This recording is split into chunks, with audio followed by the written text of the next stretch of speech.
what have you seen about what's required for the seeds of our ancestry to take root on different land? Because ultimately, I guess that's what we're talking about, isn't there? Something of that, it needs to flourish in this land, you were talking about that kind of like sort of constellation of your soul, the stories, and the land. I guess that's what's happening for each of us.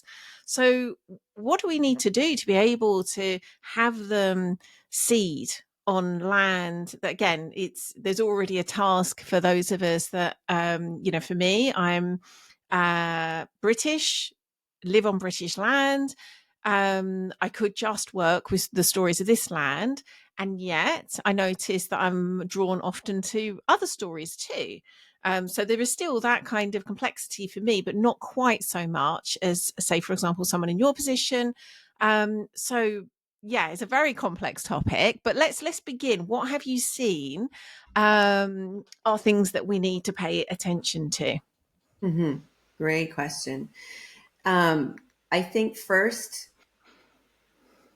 I have found it to be very important and helpful to not just look at the stories of my own ancestry, because the memory is very hidden, and we have what I call vestiges of the memory within the stories. To use another metaphor, it's a little bit like puzzle pieces, and the puzzle pieces have been scattered all over, Hmm. Europe or Indo-Europe. And so one story may hold one puzzle piece or two or three puzzle pieces, and then another story will hold another, few puzzle pieces. And so it is hugely helpful for me at least, to, look at the whole spread of Indo-Europe culture and stories to help me piece together, regenerative culture. So I'll just start with that for me, it definitely does go beyond just my own ancestral stories. Hmm. I have, my last name's MacKay. I have, Scottish, Irish, English ancestry. Um, so then how do I hold this? How do I engage? How do I, be in this relationship here in Canada? I'm on the traditional lands of the Stephanie people. The Hulkamin I'm speaking, they're within the Coast Salish group. And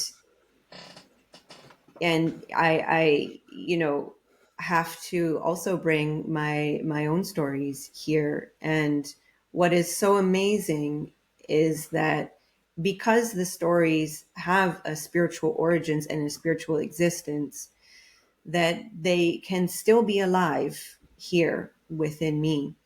And how do I bring them alive? I know I'm mixing metaphors, but I'm going to jump back to the seed jar. Some seeds can lay dormant for hundreds of years, Hmm. waiting for the conditions to sprout. My teacher Martin Prechtel, there was a very rainy season. He lives in New Mexico in the high plateau desert, and they had an incredibly rainy spring. And he said there were flowers that were sprouting or blossoming that hadn't been seen in 200 years. Oh, wow. Yeah, Gosh, that's giving me chills. it's amazing. Yeah.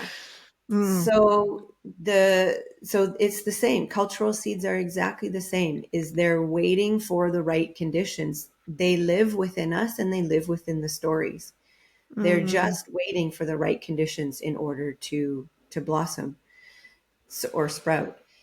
So then that leaves, the question of, well, what are the right conditions? How do we create the right conditions? Which of course is a long, we could do, hours upon just that one question. But essentially, it's pulling in, reading some stories, and then lifting up some of the elements of the story, being in ceremony, being in conversation, um, giving offerings to the stories, giving offerings to the land. Yeah, learning about the origins of the stories. There's so much that we can do in order to create the conditions for that memory to sprout again.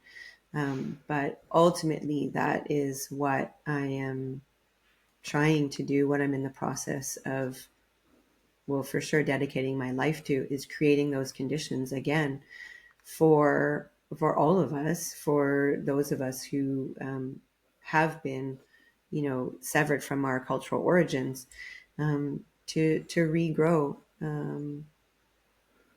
in relationship with the land that we're on.